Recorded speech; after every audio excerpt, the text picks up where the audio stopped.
everyone, and welcome to the press conference here at the 2021 Green Mountain Championships.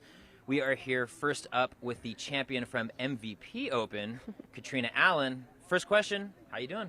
Doing great, thank you. I love Vermont. Happy to be here.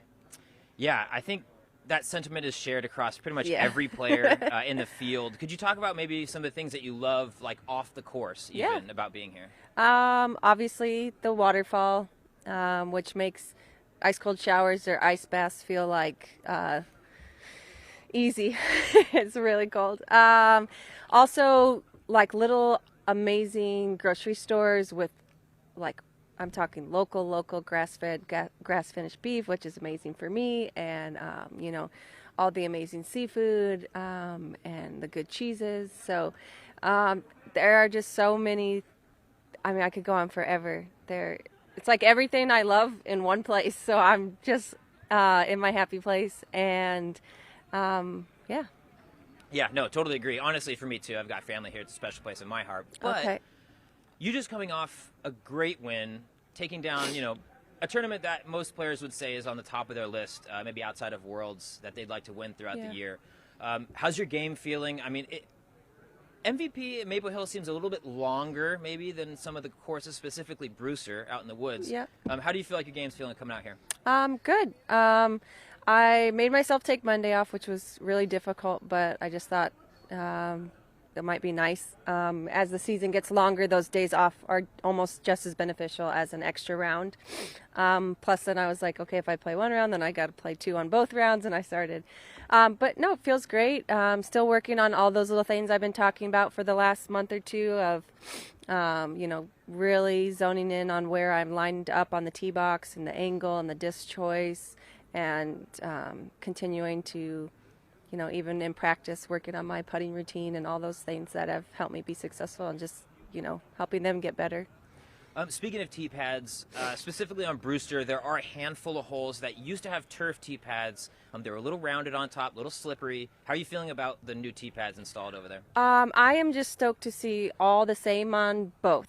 Whether it's turf or I got a pair, like I've said before, I got a pair of shoes that match every outfit for every surface we play on, and I'm just looking forward to being on the same surface the whole round, because I know in the past I've had a shoe that works for maybe 15 holes, but those 2 holes I was very nervous about, know that they're going to be really slippery with the shoes I had, but I'm really happy about that change for sure. Yeah, wow, sun is coming out. Yep, it's turning out to be beautiful. I was going to say, and it should be a pretty beautiful weekend out here. We're playing 4 rounds for this tournament. Yeah. Does your mindset maybe shift at all? And, you know, 2 courses as well, which is different than a lot of the tournaments we play. Is your mindset shifting, you know, a little bit longer, more holes to master? Is it different when you come into a tournament like this? I think you have to be just even a little more forgiving of mistakes. Like I said, normally we'd come in and get to play 3 to 4 practice rounds on one course, where, like I said, I had 1 on each course coming in. And so I just have to really trust that I made the right choice on my game preparation. And then, like I said, it seems like whenever we have multiple courses, the scores don't always seem to be as incredible as they are. And so, yeah, just staying within my game and keeping that memory short, and like never giving up, because so much golf, you know.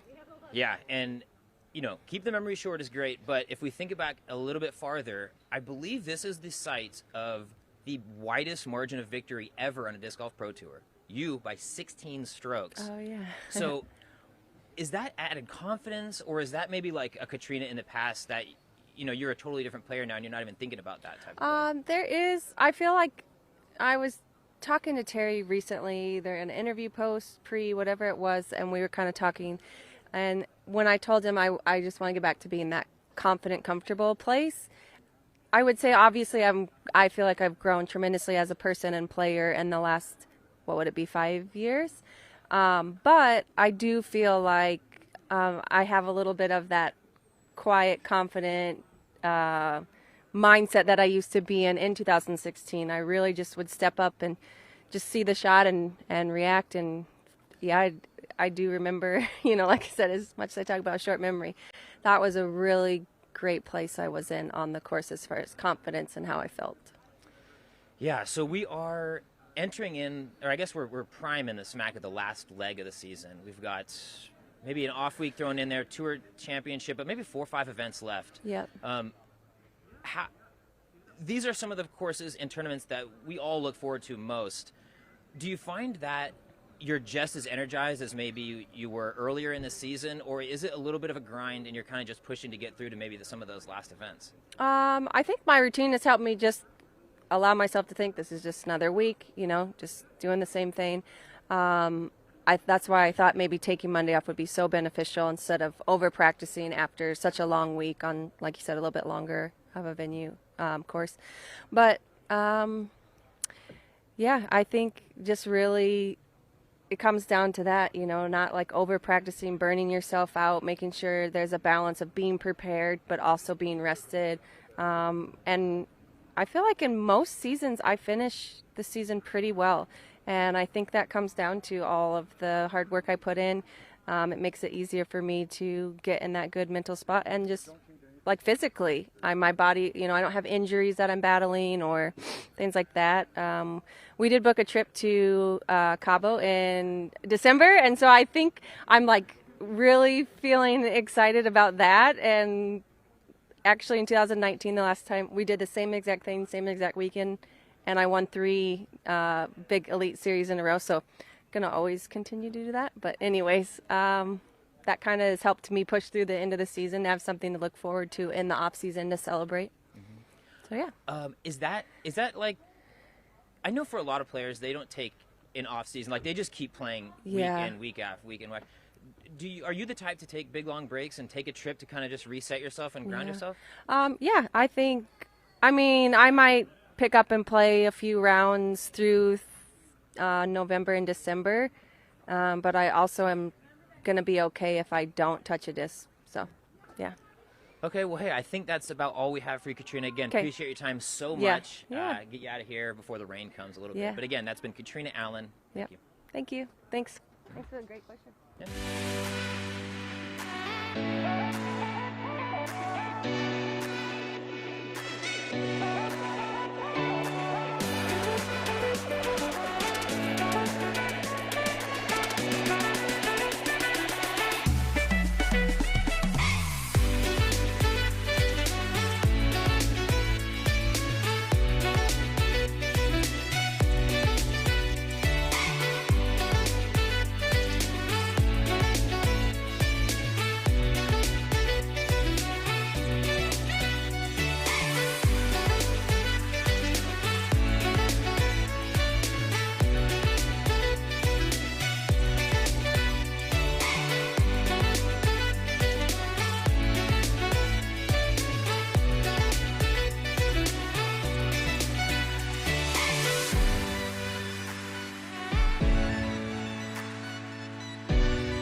Here with reigning champion of the MPO side, Kevin Jones. How you doing today? Good. Thank you for having me.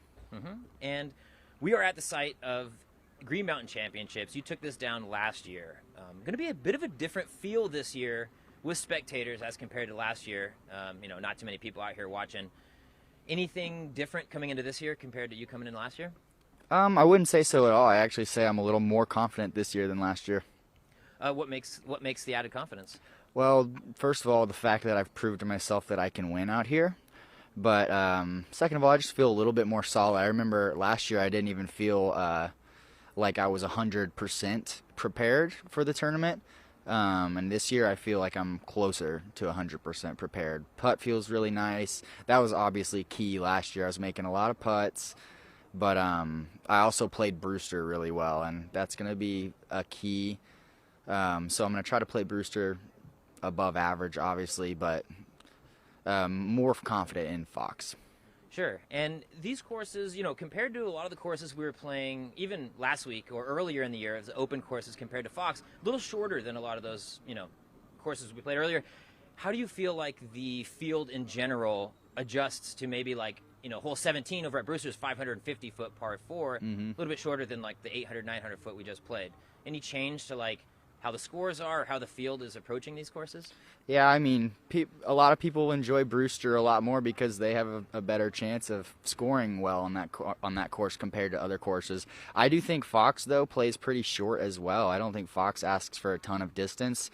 So, I mean, this is one of those tournaments that you can see a lot of people that you wouldn't expect up closer towards the top.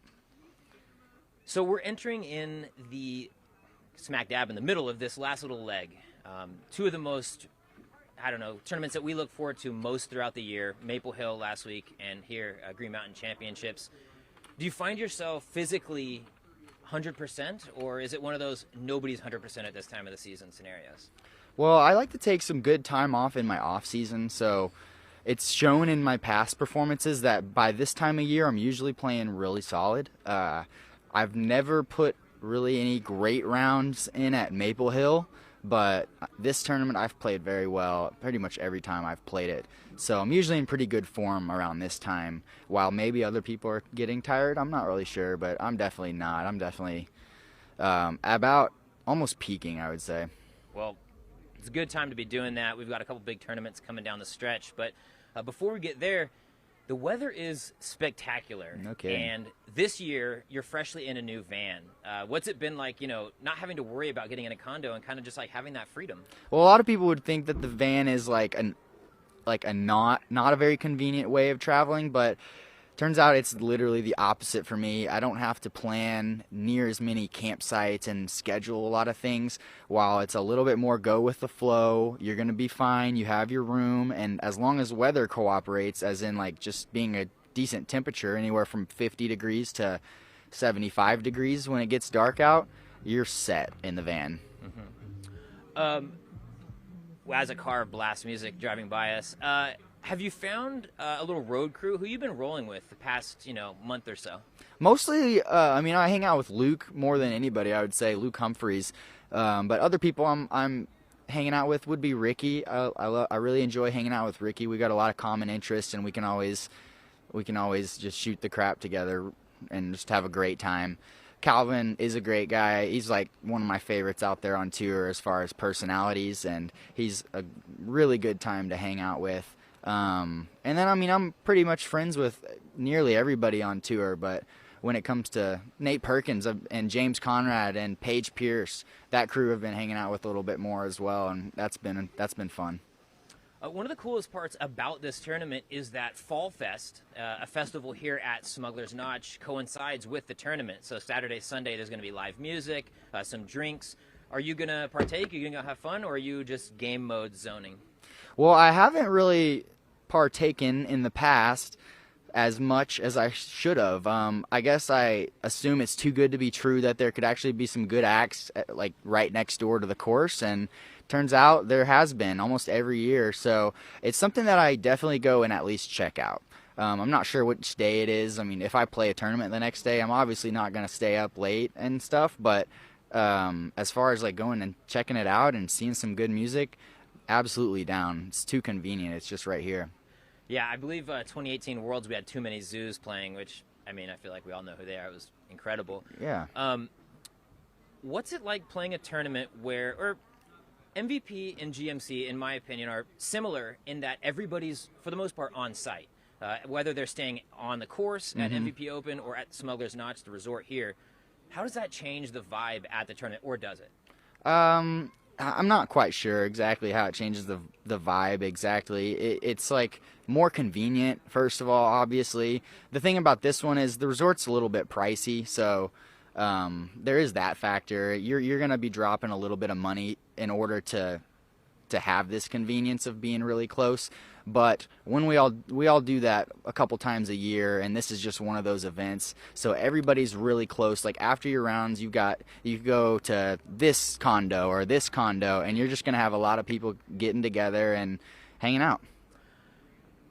This is, you mentioned it, this is one of the stops that tends to be a little bit pricier, right? We're not in just a Midwest town where there's cheap Airbnbs everywhere. I kind of think Portland in that same kind of vein. Yeah. Does that change your mind or your attitude towards an event or your perspective on it, or is it just like, sometimes you got to be in places that cost a little more? I think it's the latter. Sometimes we just have to be in places that cost more. This is one of those where we are on a piece of property with two of the most awesome courses that you could imagine. One more wooded based, one more open based. There's definitely a price to be paid. Somebody's got to make some money with a beautiful piece of land like this, and it's just one of those things. Speaking about the people who are in charge of this land, Jeff Spring lives an undetermined amount of distance in one of these directions. That's hilarious, actually. And he's been an employee at Smugs for years before becoming the CEO. But he's heavily responsible for how these courses take shape. Do you feel like having someone so involved with disc golf, being in charge of these courses, has made them like what they are? Do you like? Is that a factor for you that Jeff's like got his handprint all over all this? For sure. There's nobody that puts his foot out for us like Jeff Spring. Somebody that listens to every complaint, good or bad. And like so much respect for that. That is absolutely going to affect this. Yeah. Well, that's about all we have for you, Kev. Really, I appreciate your time coming out here and doing this. Again, this has been Kevin Jones. Thank you. Thank you.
already back here with Paige Pierce. How you doing today? I'm doing great. Great. So I was just out at Brewster Ridge playing a little practice round, getting my angles, figuring out all the best spots to film. You were out there too. A little bit of a slow round. Would you prefer that in a practice round? It kind of feels almost like tournament vibes. Or was it a little slow for your liking out there? Yeah, totally. I think that it's kind of something that we as players have to decide how we're going to feel about it. And, you know, coming up to the first tee, seeing a foursome, I was playing a solo round. I was like, all right, I'm going to play through and I'm just going to get through this round. And I talk about this often where it's like I find myself trying to rush through these practice rounds like I have something better to do, where this is what I'm doing today. And then I finish the practice round and I just do nothing. And so it's like today I tried to play through some groups and then I felt a little too rushed. So I told myself, okay, even though you're playing by yourself, there's a big group ahead of you. Just take your time, slow down. And this is where you're supposed to be. This is where you want to be. You only have 4 events left. Let's cherish every moment out here. And so, yeah, I found it to be nice and relaxing. And like you said, it felt like it was almost tournament time where you get to the tee and you kind of have to, even though you're eager and you're ready to keep that momentum rolling, you have to kind of take a step back and slow it down. So speaking of cherishing time a little bit, the research department is in my ear saying that you, in fact, did win this. We had a little bit of discussion about how we couldn't quite remember all the tournaments run together. Is that a common thing for you to where you're like, did I win it last year? Was it that year or the year before? Do they all kind of run together for you? Yeah, for me personally, being a player that's been on the tour for 11 years now, they do kind of blend together. I knew that in one recent year, Hailey King and I had a big battle. Even I remember the moment that it shifted my direction on hole 16. But yeah, the years kind of blend together. The tour never stops. Even on the off season, we're still going. So yeah, they kind of blend together. But now that you're saying it, it totally was last year. I remember Hailey King hit a huge putt on 17, like a 70-footer outside of circle 2. And she got voted the OTB Disc #1 shot of the weekend. And yeah, it was a great battle. I remember actually lots of the MPO players came out and watched because it was such a tight battle between Hailey and I. So that was a really cool feeling to see all of our male counterparts out there watching us play instead of vice versa, how it usually is. Yeah, and one reason that that's even possible is there's FPO in the morning this time, MPO in the afternoon, kind of like throwback to how it was for many years. How do you feel about, that playing in the morning, and even more so playing in the morning after you've been playing in the afternoon all year? Yeah, I think it's something that we have to adjust to. Any change takes a little bit of adapting, but I'm excited to start in the morning. Honestly, I think that I'm going to be cold and a little bit not as warmed up as I would like to be on the first few holes, but that just comes into waking up earlier than I think I need to, making sure my body feels good, getting a Disc Golf Strong workout in, and feeling prepared on hole 1. But yeah, I like to finish by noon or 1 o'clock and then be able to go watch the guys if I want, go to the waterfall if I want, do whatever the activity is that I'm feeling like I want to do in the afternoon. So, yeah, I think that it's really cool that this event is going to be the start of, or maybe not the start, but the first time that we're seeing separate broadcasts for the MPO and the FPO. I think that, it's a great decision because there's so much going on this weekend leading up to the final event of the points for the Pro Tour. So there's lots of different things they can talk about. So it's nice to see that we're going to have our own broadcast and it's dedicated to the FPO and then the MPO. Yeah, no, 100%. I do think sometimes it's less than ideal that we can only get out there for half the round on the back end. So I just appreciate the fact that there's going to be a concerted effort on complete 18s on both halves. Totally. We are at tournament with 2 separate courses, 4 rounds. It means it starts on Thursday. We just ended Sunday. Bit of a quick turnaround considering you have to practice 2 full courses. How do you feel about that? We've been here for years before. Is it almost like just getting your boundaries or your bearings back in, or did you feel like you needed to put in good practice rounds? Yeah, so like for example, earlier in the year at US Women's, it was kind of the same thing where we only had that short of a time frame. But those courses I had never played before. These ones I've played for quite a few years now. That and on top of that the course was closed, so only the players playing this event were on the course today. And then, yeah, you know, they're on the same property, so you're not driving all across town. You can hit one round at Fox, get lunch at a food truck here or in your van, and then play another round if you want. So even though we only had 3 days, we only had a 4-hour drive time, and then it's courses we've already played and they're on the same property. So I feel like I've gotten sufficient practice in. It's just really coming down to feeling comfortable and feeling confident on the greens. Speaking of feeling confident on the greens, I believe it was 2016, maybe 2017, Catrina Allen, biggest margin of victory in the history of the Pro Tour, 16 strokes. At this event? At this event. It was not 2017. It was probably 2016. There you go. Did you win 2017? Yeah, it was my favorite win I've ever had was 2017. Okay. Yeah. I'll get to that in a sec. She just has coming off 2 fantastic events, Iron Hill, MVP. Yep. How do you change that? How do you get back on top this week? You know, I wasn't at Delaware, so I don't really consider that her beating me. So just last weekend, she had a great weekend. She beat me by 8 strokes. So that's something where I'm picking that apart after the event.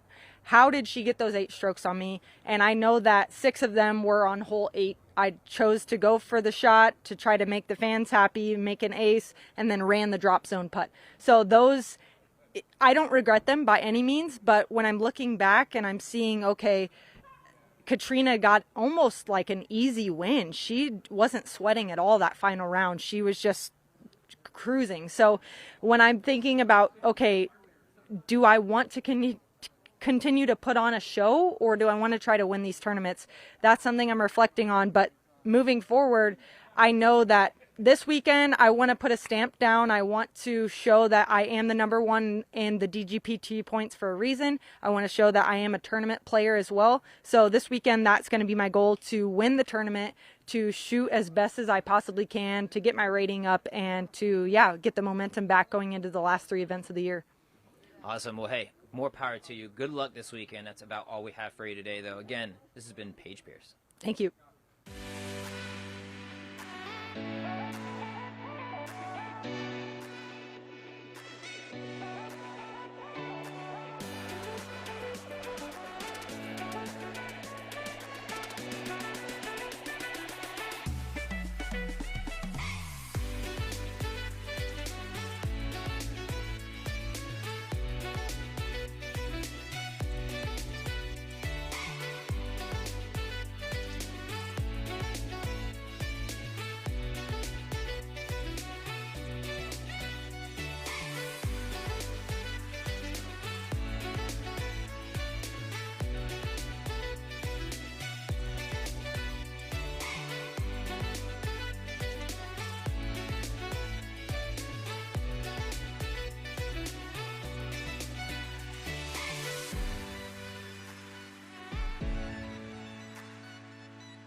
Alrighty, we are back live now with Mr. Paul McBeth.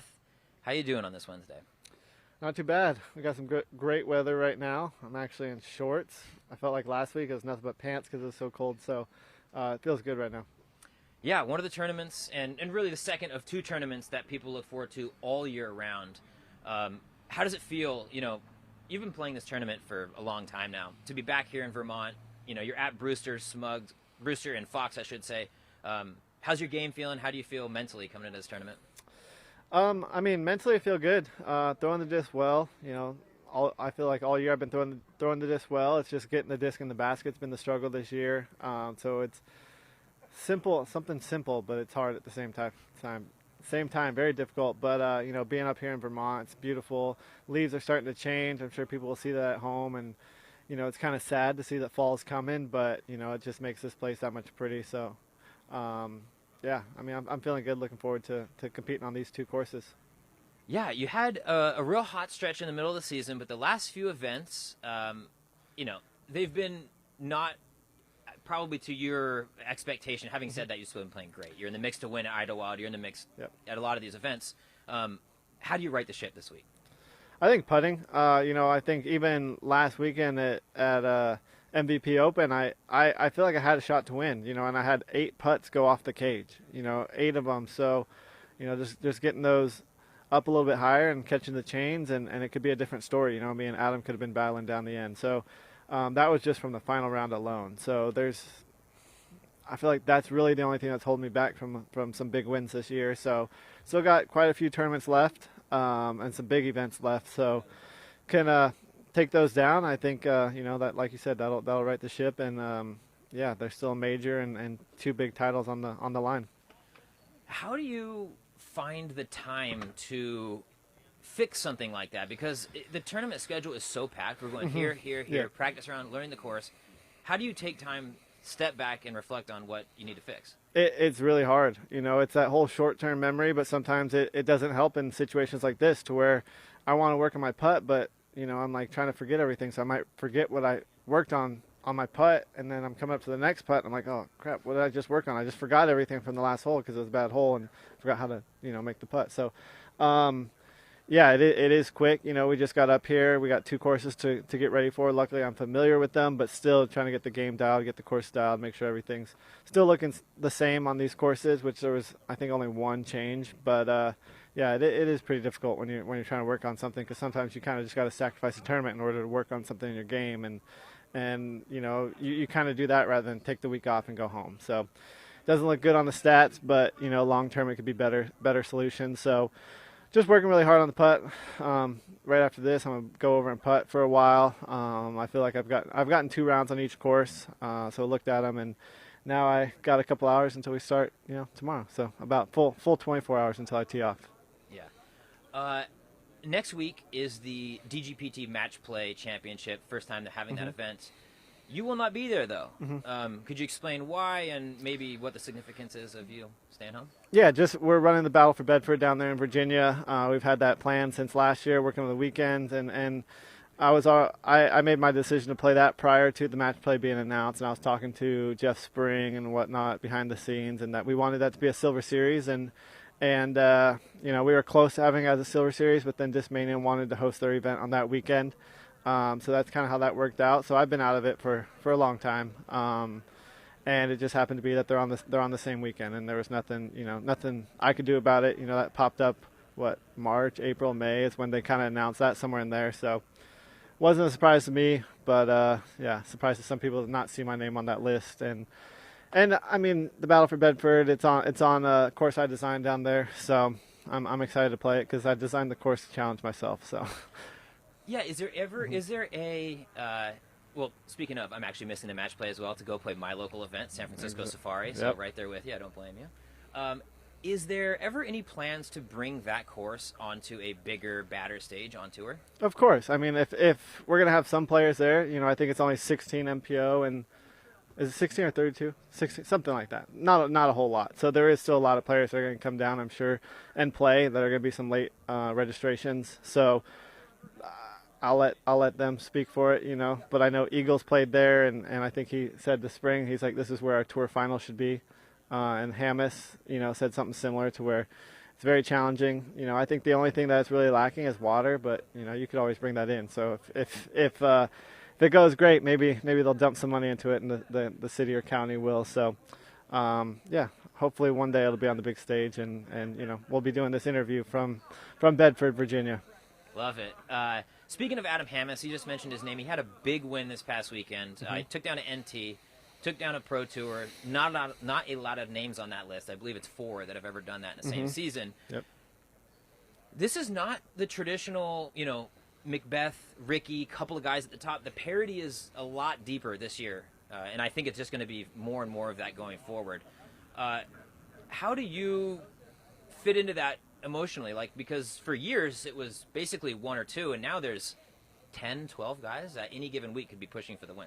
Sure. I think one big thing is we have more events on the tour, more that are being covered. So that's allowing these other players to showcase themselves on a bigger stage week in and week out. And that allows, a lot of players to come in and win and play and tour. And, I think there's a lot of factors. So that's one big one. And then from my own standpoint, I'm just not getting the disc in the basket, so I'm not up there battling these guys week after week. So that's something that I can personally do to change that and kind of get my name up there more often. Ricky, I'm sure, has his own things that he wants to dial in to do the same, but I don't think we're too far off from doing that again. So I think it is still possible, but there is so many players out here touring and traveling, and we're battling each other, tournament to tournament. So that you can't have an off week if you want to do that.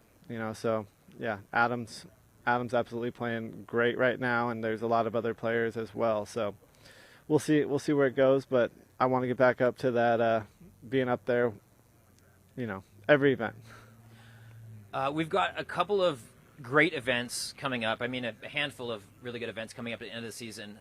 Is there one that you have your eyes on? Is it USDGC? The Tour Championships coming in at the end? Where's your focus on right now to finish the season? Not necessarily a tournament, just my putting. I know if I'm putting well, I have a chance to win, the next 4 or 5 tournaments that I do have. So I just wanted to make sure my putting's on point, and I don't see why I can't win the next 4 or 5. I don't know how many there are. I should know. Well, let's just hope the putting is in. I'm going to be looking for those to be sinking into the basket all weekend long. That's about all we have for you, Paul. So again, thanks so much for your time. This has been Paul McBeth. Thank you.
And we're back live, this time with Hailey King.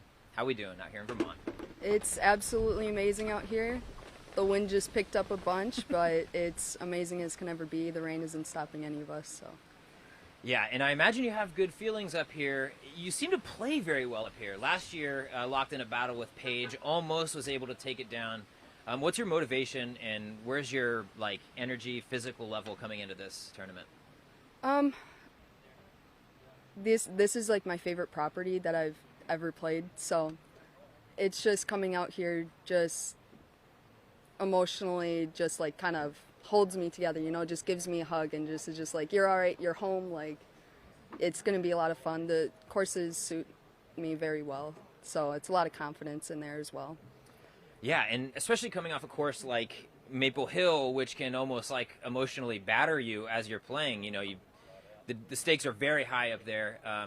This course is a lot more like very fair and very pure. In the hallways, the lines are big and wide. How do you feel like this course or these courses play for the FPO field relative to like MVP? Do you think the score is going to be a little better, worse?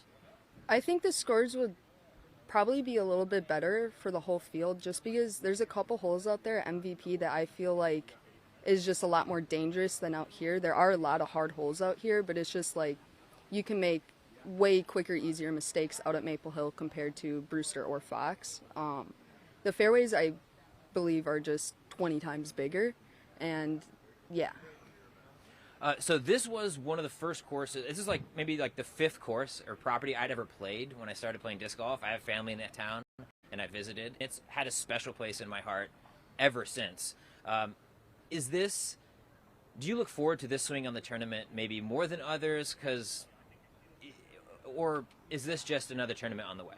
I definitely am looking forward to this one every single time. Once the beginning of the year starts, or once this event ends, I'm like, all right, can't wait for next year. I'm ready to come back, you know.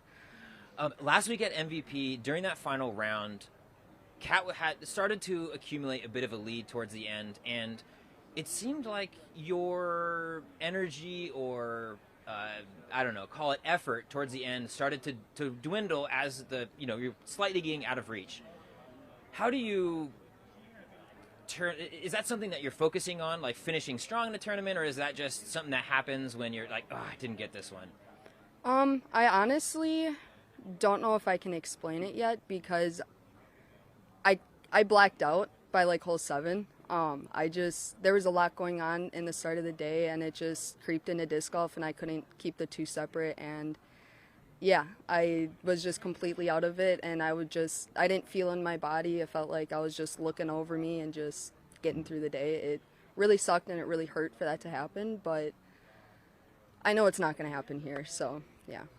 Yeah, what do you do after a round like that? Because I think that honestly is a very relatable thing, to happen, or to a state to be into people. What do you do maybe after the round or even the next day to kind of like ground yourself, get yourself back in, happy, positive Hailey? I mean, honestly, it's my friends that are around me, the people that I'm surrounded by that do it. I don't know if I would be positive, happy Hailey without them because they seriously help me out tremendously. Could you talk about who your friend group is kind of on tour? I know you roll around with Maria a lot. Could you talk about who you're maybe spending time with these days? Yeah, so Maria Leva, Brian Earhart, Lindsay Rodans, and like the Gatekeeper crew and the GK Pro crew. All of those guys, they're so nice, and they truly just, when you need a pat on the back, they're always there for you. Totally. I'd like to talk about Lindsay a little bit, your caddy. Not many of the players on tour have such a dedicated caddy-player relationship. How has that grown throughout the year? I feel like I'm playing actual disc golf now. And I feel like I'm actually thinking about my shots, where before I didn't have her. It was just like, okay, let's just go play disc golf. So I think having her made me realize, like, this is professional. This is a sport. Like, it's as serious as I need to be taking it, Yeah, and you've been playing at this top level for a few years now, and you're still, like, very young relative to, especially, like, the field, I could imagine it being tough, but does she help you maybe, or does that relationship help you, like, mature as a golfer on the course as opposed to, like, I don't know, just slinging it around?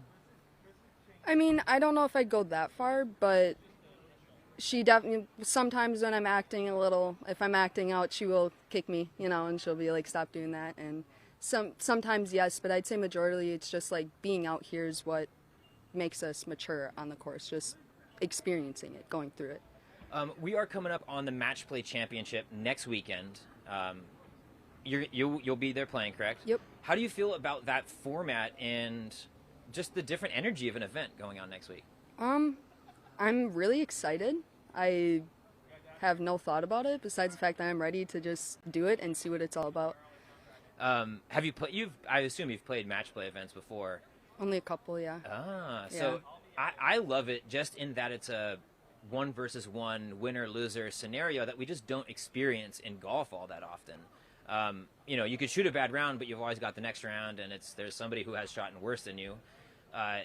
Is that something that intrigues you, or do you kind of like the zen golfness of like just you versus the course?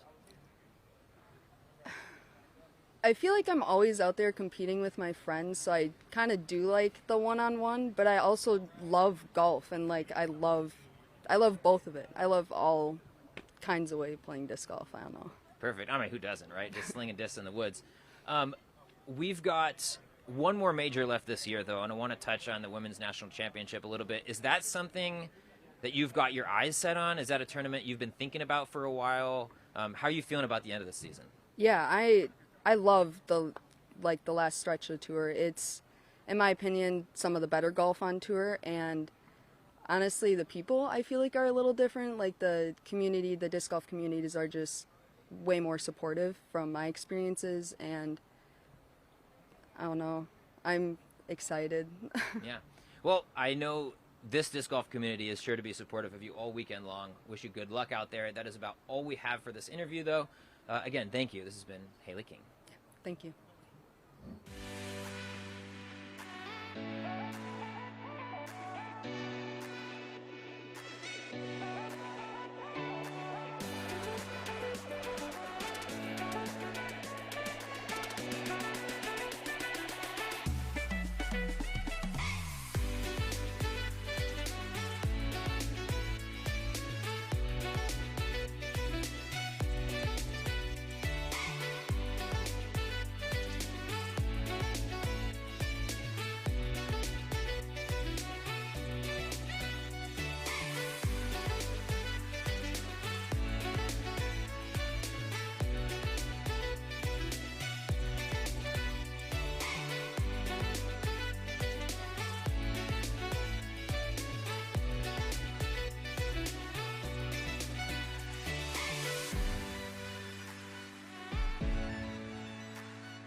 Alrighty, and we are back live, this time from the United States with Simon Lizotte.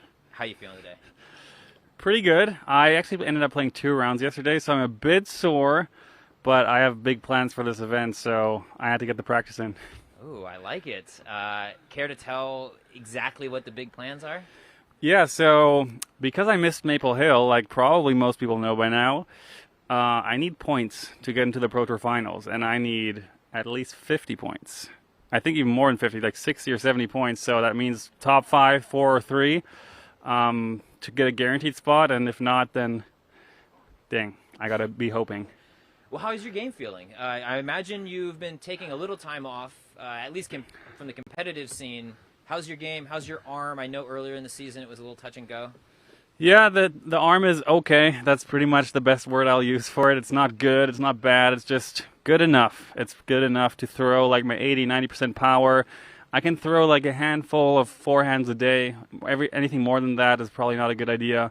But still, yeah, treating every shot like rehab. It's still a process.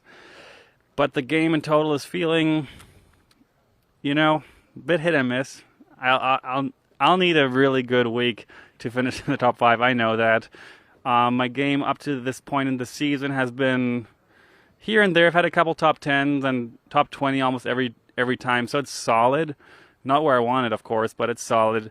I just have to connect on the putts a bit better. Use the chances I give myself, because I can't complain of how many chances I'm getting out there. I'm just not using them as much as I want to and as I should. But yeah, here's another week, another chance, and hopefully I'll take it. So small anecdote, side story. 2016, I came and visited family out in Vermont. I looked up closest course to me. It was this one. I drove out here. I parked right over there. I opened my door, and you and Eagle opened the door next to me. I'd never filmed any disc golf. I didn't know anything. I just had watched you guys on YouTube. Like, oh, I was here the day before this event, 2016. Had no idea. So you've been playing this for a few years. Yeah. How do you feel about the courses relative to other courses we play on tour? Like, these are two very unique courses on one property. It's top 3 in the world. One of the coolest places to hang out. Not just the resort right there, where it's super nice cottages, is that the right word? Yeah, I think so. It's just super fun to hang out there. The fall fest is every year with live music, great food and drinks. Just the all-around vibe it hits the right spot here for sure.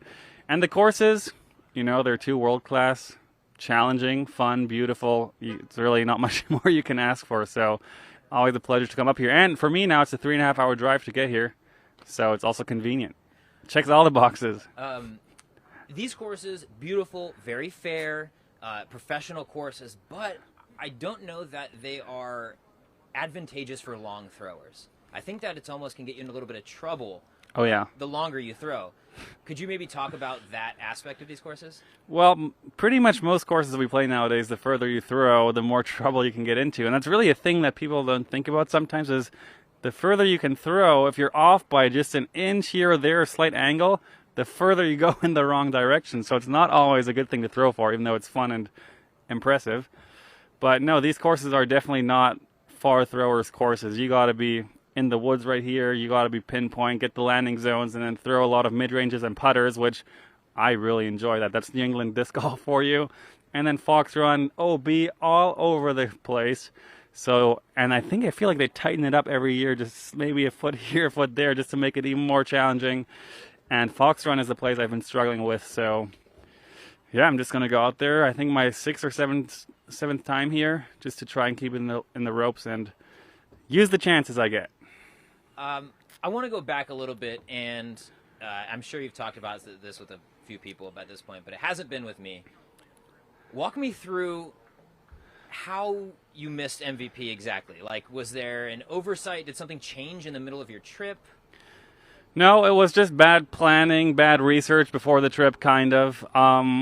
My stance from the start is the whole European Championships that happened in Czech Republic about 4 weeks ago, it was up in the air, of course, because of COVID and travel restrictions, and a lot of people from Scandinavia as well, they're like really strict on their laws, so a lot of people from Finland thought they couldn't come to play, and if Finland is not at the European Championships, like what's the point of the European Championships, because those are like all the top players.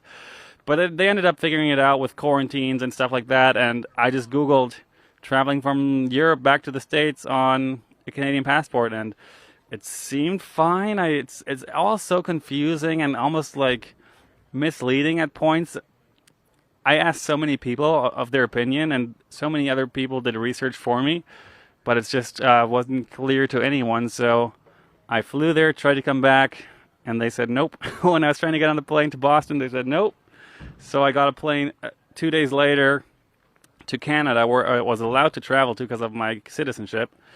Then from there, I tried to fly to America, which also no, because I just came from Germany, which is part of these countries we're not allowed to go to because of, I think Trump made those rules last year at some point.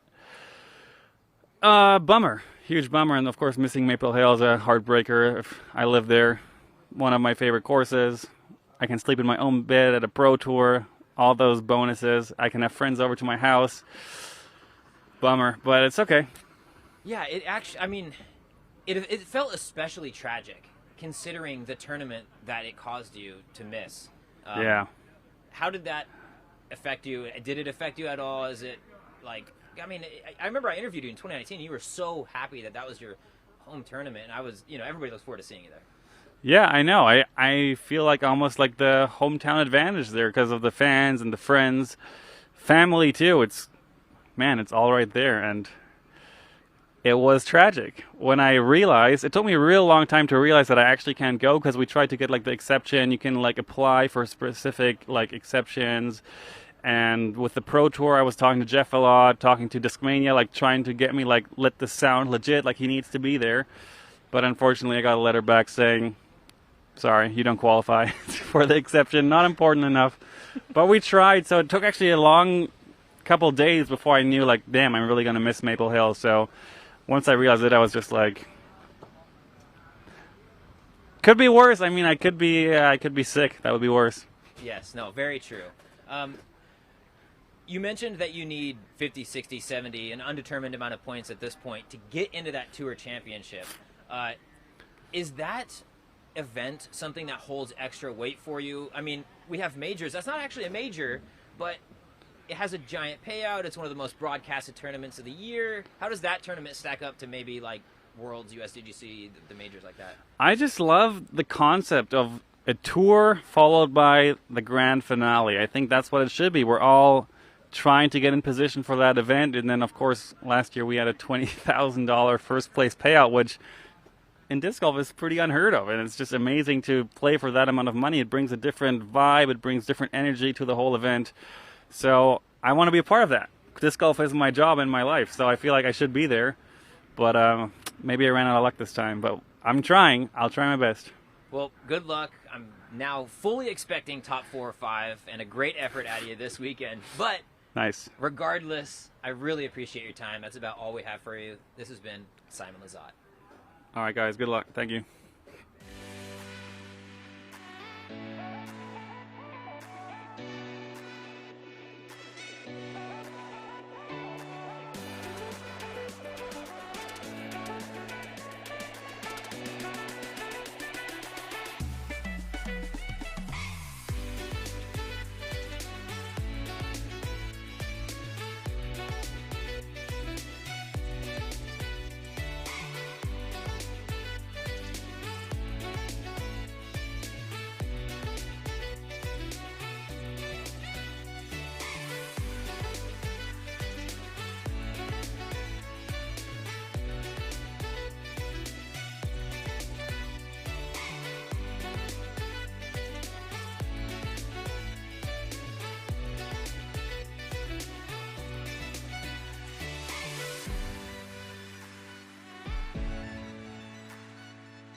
We're back live, this time with fresh face to the tour, Alex Benson. How you feeling today?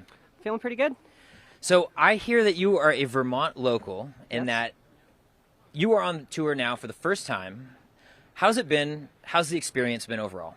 It has been incredible. I have been blown away with how friendly and inviting everyone that I've met on tour has been. And being back home in Vermont right now, it's just really awesome to have met these people and traveled around and compete alongside them, and then to just come up here and get to share home with them. It's been wild. So what is it like? I mean, not many people get to play one of these big-time events so close to home. Is there extra feelings? Does it feel like kind of the tournaments you've played in the past? No, it does not. I feel like I'm just coming out to play like it was any other day. Maybe it just hasn't sunk in yet, but the nerves haven't really gotten to me yet about this one, and I'm hoping I can ride that straight through the tournament and just have fun and enjoy being here and take it all in. So, from my understanding, you picked up the tour about halfway through. Yes. I'm thinking D-Glow. Yes, right? Michigan. Yep. So, what are the plans? Are there any plans to come back next year, do a more full-time tour? How has this gone in your? Yeah, absolutely. I would like to, if everything goes according to plan, I would like to hit the entire tour next year. But I just got to figure some things out first, I guess, because it's a lot. And it costs a lot, and it's a lot of time away from home. So. Exactly. It can be, frankly, that's probably the toughest thing of the whole deal is traveling for 7, 8, 9 months at a time. What are you traveling in right now? Do you have a van? Do you have a car? That's the big question, I feel like, for the new people on tour. Yep. So I have spent this time, I have a Volkswagen Jetta. It's a little diesel Jetta, and I have a fold-out tent that goes on top of it. And so I've been traveling around in that and camping at courses and people's driveways, sometimes the occasional parking lot. Doing it right, the pull in disc at golfer night, way. Open up the tent, and that's home for the evening. Perfect. What has it been like playing with and alongside and competing with a lot of the faces that I'm sure that you've been watching on coverage for years now, or for as long as you have? What's it like playing with them now? Fortunately, it's been feeling increasingly more normal. The first few times, it was very terrifying. And then, along with the realization that we're all human, it becomes a little bit normal. And now it's just really exciting. What are the goals and expectations for you this week? Are there any? Do you have like extra motivation, extra goals, or are you just trying to come out here and play? I would definitely like to do well, seeing as it's my home course and I don't really have an excuse not to. But it is, I know anything can happen on these courses out here. So really, as far as score-wise, I'm just hoping to be somewhere around even. I would love to come in somewhere in the top 10. But like I said, it's wild and unpredictable out here, so. Yeah, no question.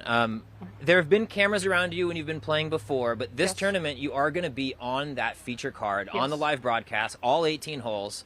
How's your mindset? How are you feeling going into that first round? I'm going to try and feed off of it. I realized early on when I started getting filmed that it seemed to be something that actually kind of like fueled me. So I'm really hoping that it just serves as, motivation to get out there and shoot good shots and keep up with the people I'm playing with and do something worth watching. Love it. I love it.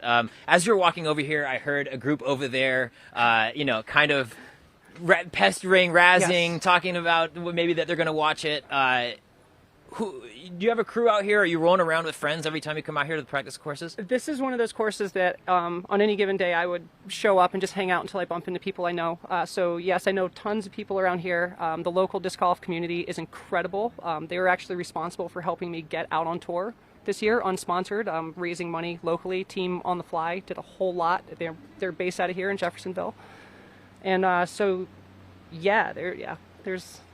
I wouldn't really call it like a crew that I'm rolling with, but definitely know all the locals in this area. And that's actually really inspiring to hear. It's really cool that the local scene, stepped up in that way just to support one of their own. You mentioned that you are doing this unsponsored. Yes, well, I'm sponsored by Disc Golf 978, but when I started touring at the beginning of the summer, I was completely unsponsored at that point. Perfect. Well, check one off the box then. It sounds like you're moving in the right direction. Do you have your eyes on a major manufacturer sponsor? Are you trying to stay mixed bag in that regard? Well, my bag is pretty much 95% Innova. So if I were to be picked up by a manufacturer, I would hope it would be then, because I don't want to learn other discs and I like what I throw. So. Yeah. What's the one disc that isn't Innova? Sounds like there's one. The Zone. Oh. The Zone. Okay. Which would be painful to take out of my bag. Yes. common thread from a lot of people, I think. Yes. This course, 4 rounds, 2 different courses overall, Yep. distinctly different, wooded, open. Does that suit your game? Do you feel like you have that well-rounded game that can execute all those shots? Yeah, I do. I mean, these are some of the courses I learned to play disc golf on. So a lot of my shots line up with the course well here. I throw backhand and forehand interchangeably, and I feel it really helps me out in the woods. And out on Fox, it seems to really help playing the wind, like going with it versus fighting it. So, how do you manage expectations on a home course tournament? I know myself playing a tournament on the home course, you can get in your head like, oh, I'm usually 3 down by now. Oh, no, I'm usually even, whatever it is. Like, how do you quiet those voices and stay in the present? I just focus on the next shot. You hear people say it pays to have a short memory in golf, and I think that's definitely true. Whatever happens on any hole, whether it's good or bad, just forget it and move on and deal with that later. And just focus on what it is you need to do at the moment.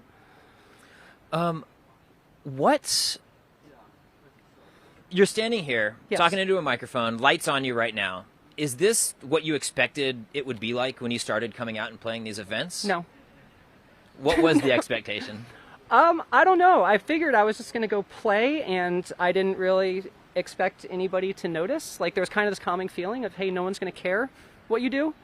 And that also helped. But then it seemed some people cared. So I don't know. I'm still adjusting to all of it and trying to make it feel normal. Well, I can imagine that actually is probably a very freeing feeling, kind of the anonymousness of going out Absolutely, there yeah. and just throwing the discs. But Yeah. you'll notice there's a camera pointed at you, and it is live right now. So people are noticing. Do you have a plan? Or are you just rolling with the punches on how you're going to react to all this? Yeah, honestly, I'm just figuring it out as I go. It's hard to prepare for because I really don't know what is next. So just keep an open mind and keep moving forward. Awesome. Well, I do know what is next, and that is the round 1 feature card in your future. Yeah. So we cannot wait to see you on that. That's all we have for this interview. Again, thank you so much. Thank This has you been Alex very much. Benson. I appreciate it.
Alrighty, back live with Ricky Wysocki. How you doing, buddy?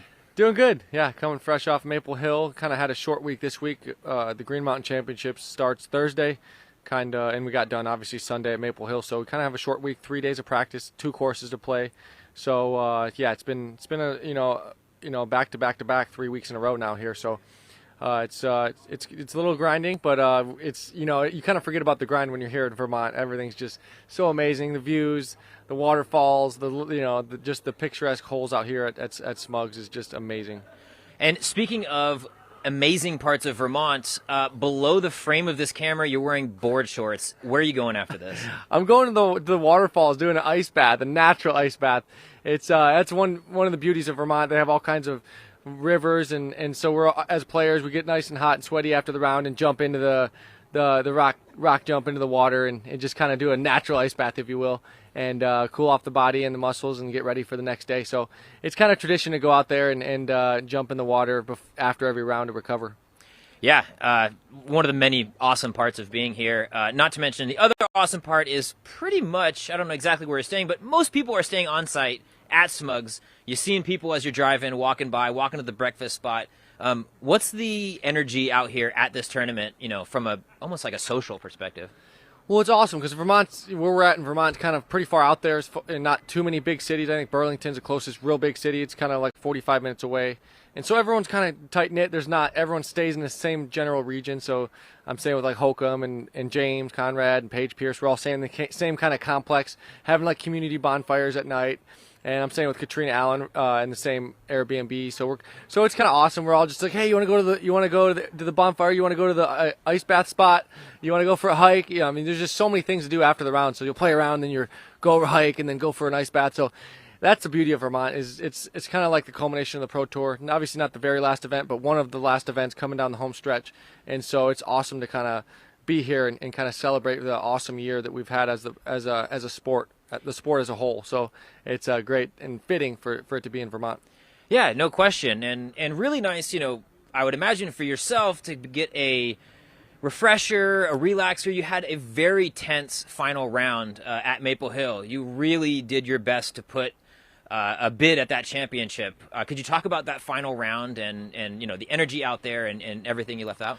For sure, yeah. No, it was definitely a great battle. Maple Hill is, as you saw, it's anybody's game. The final day, stuff can happen. Bad breaks can happen quickly and add up to a lot of strokes. But yeah, it was intense for sure. I just got off to a great start. I knew I had to do that if I wanted a chance to win, and so I think I put some pressure on some of the leaders. Just looking at UDisc and seeing the scores come in.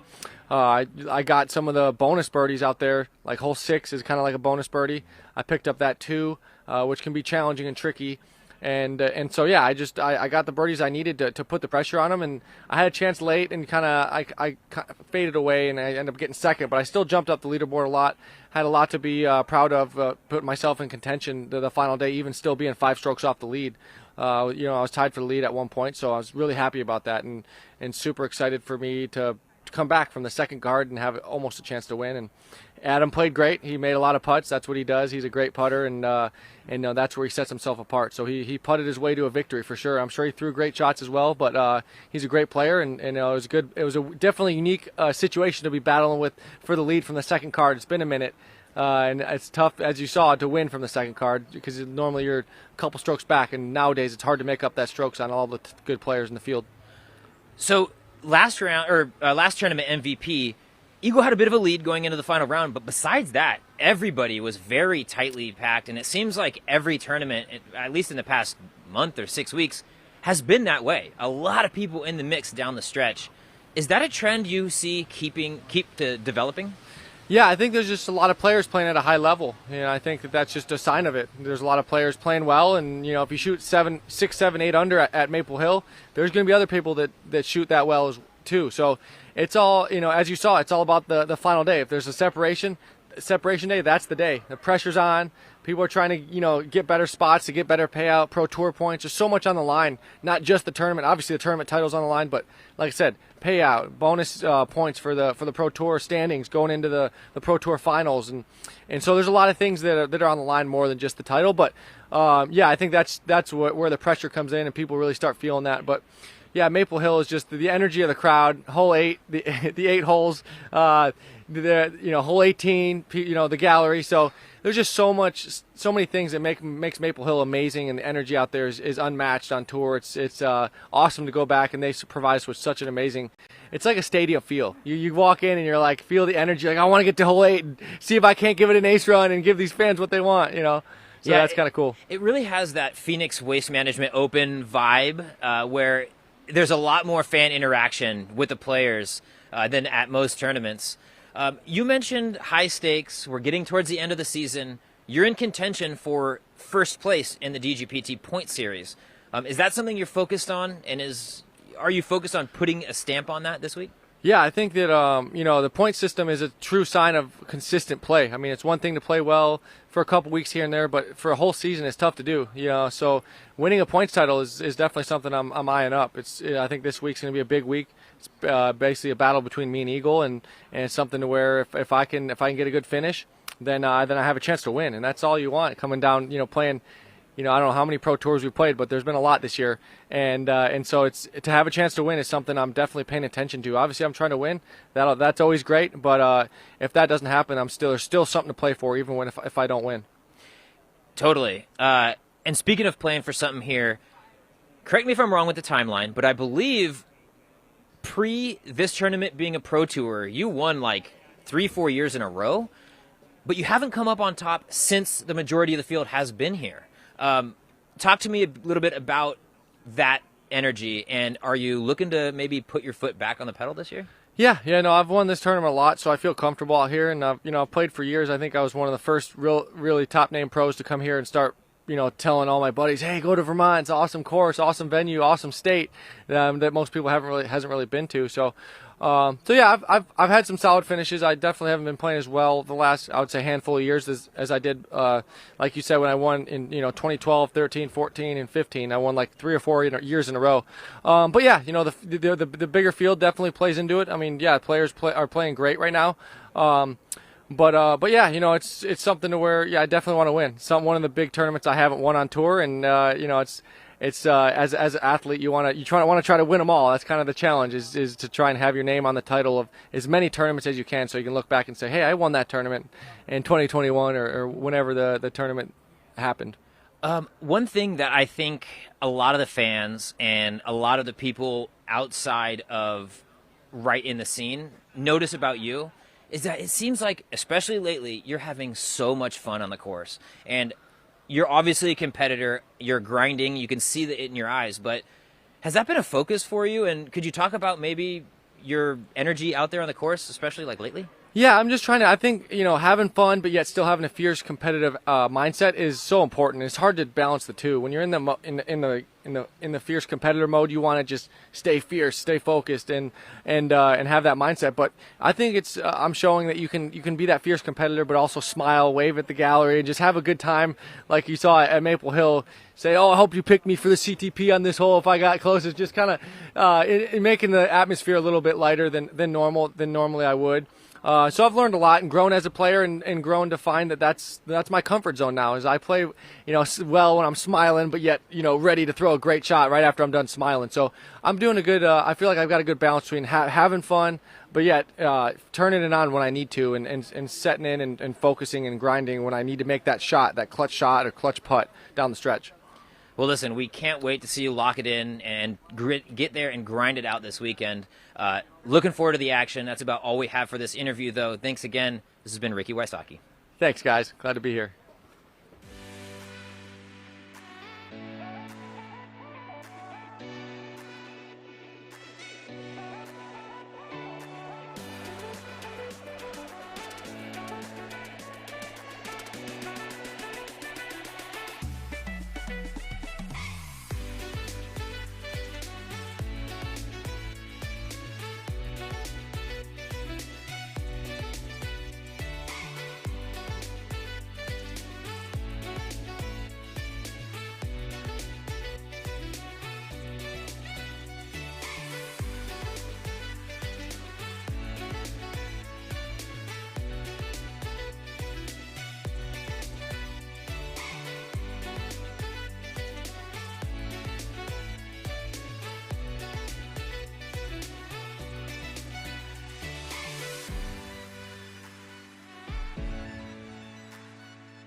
And we are live this time with Miss Madison Walker. How you doing? Good. How are you doing? Following up Ricky, that's going to be tough. I know. And actually, I'm going to go in the same direction I took his because he's about to go to Bingham, but you just got back, right? I did. How was it? It was awesome. I went with Abby, who I'm traveling with this year, and then Calvin and Zach.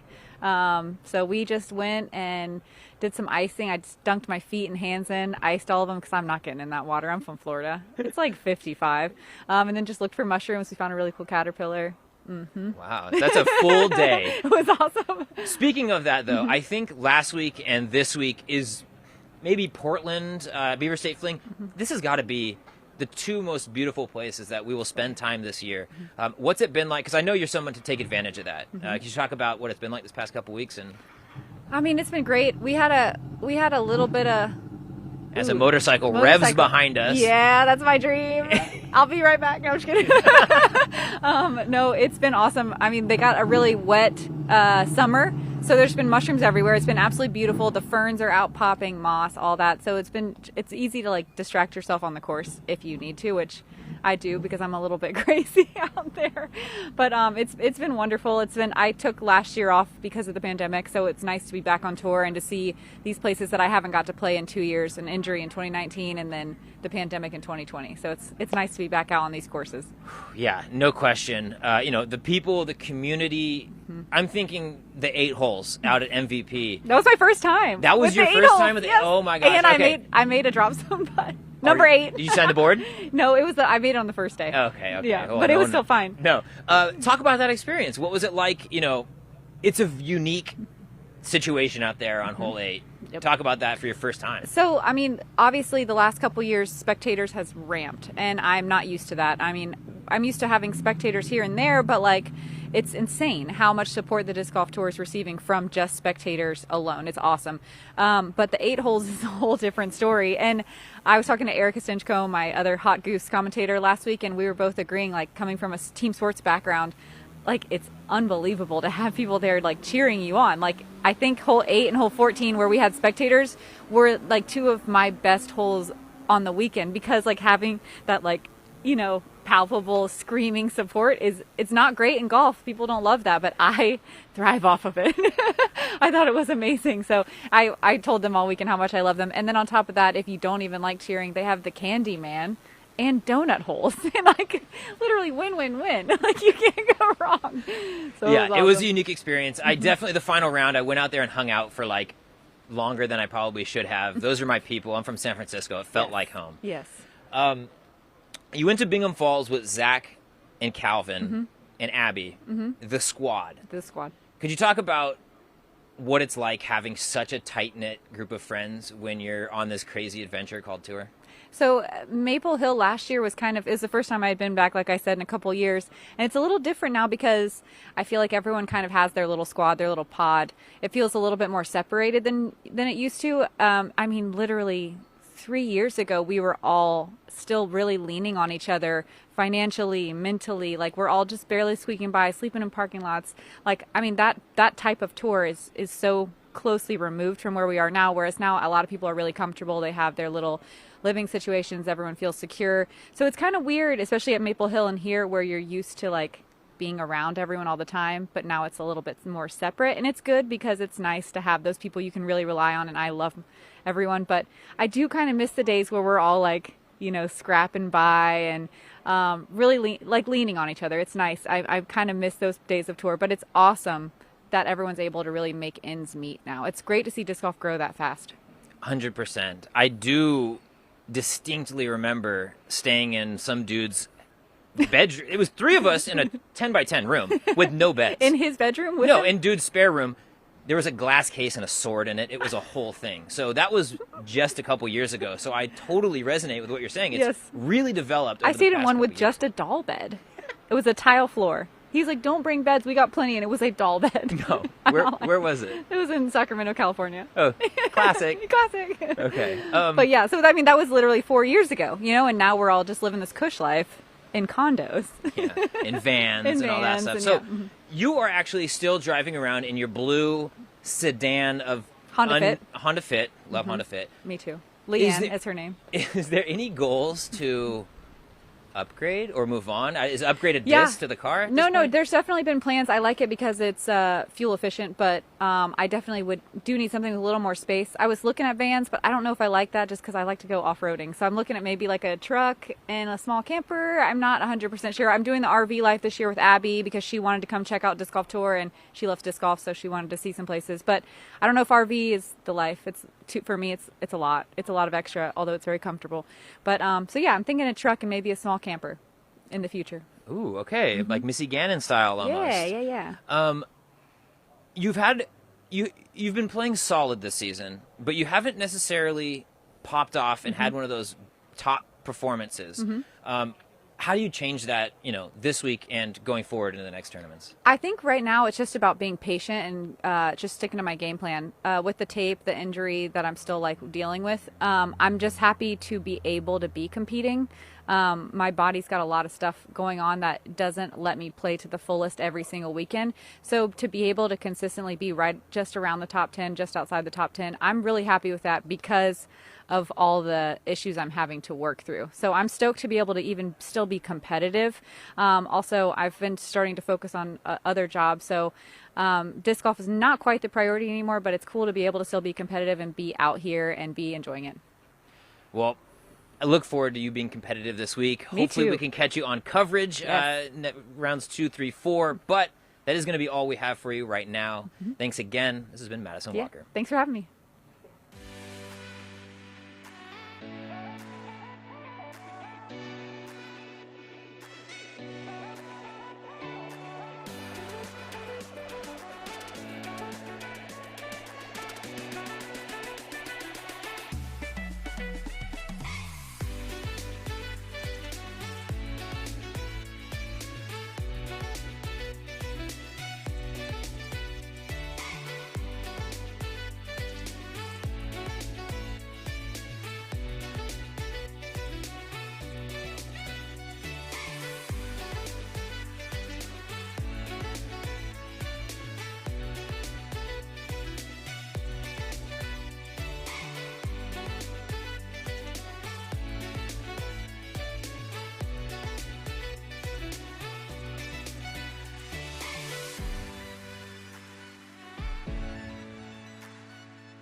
Alrighty, back live, this time with Cale Leiviska.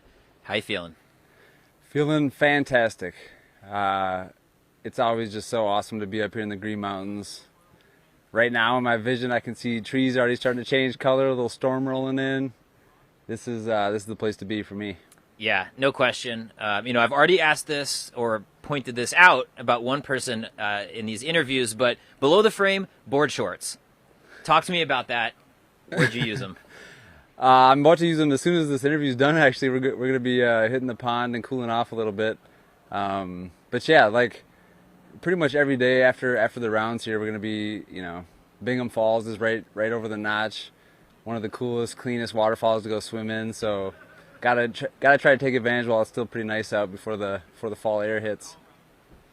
So, based out of Minnesota, I know that you may or may not drive the Tesla to some tournaments that's a more reasonable distance from your house. What's the travel situation now, though? Are you traveling with people? You got a crew? Yeah, I got a little bit of a crew for sure. My friends, Paul, Shasta, Nate, we're all hanging out at our place this week. But, it's just, I was thinking about driving, but my wife wanted to she just started a new job last week. So we thought we'd take a vacation to New York City the week before or so. So we flew out together, and then she flew home, and now I get to kind of play two of my favorite tournaments of the year back to back, and take a little road trip up here to Vermont, and then I'll be flying home next week. So Maple Hill last week maybe is like the easiest way to notice the growth of the spectators in disc golf. Just looking at hole 8, every single year it gets crazier and crazier. There's more and more people every single year. What's it been like, watching that grow? Because you've been playing these tournaments for longer than a lot of people out here. Yeah, I've been playing Maple Hill since 2007. And yeah, that's a good point, because I remember, back in the day we used to think it was so cool because all of the spectators would be gathered behind hole 18's green up there, and it was kind of like a special thing to finish and hear the crowd roar if you landed in bounds, and people betting on you and stuff like that. And that used to be like the spot where they'd kind of all hang out. And now, that spot was packed and super lively the whole time. Hole 8 was obviously packed. And then the lake hole 14, had just so much going on too.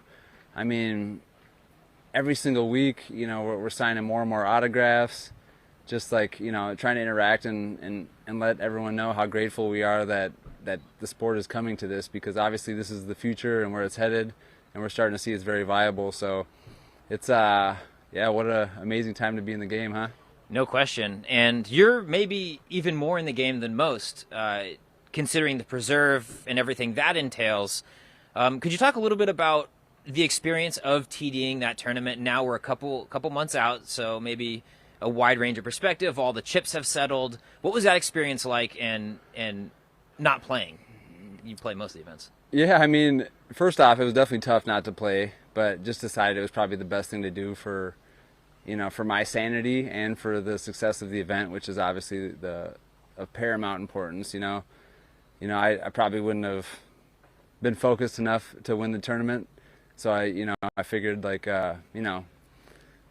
what the Preserve Championship could be in 10 years is something so impactful that I just wanted to, make that the main thing for that week. But yeah, I mean, now that the dust has settled a little bit, I tried to the first month, once it got done, I tried to pretty much not think about it, because I was, had a lot of build up to it, a couple months of work and stress and love put into that event.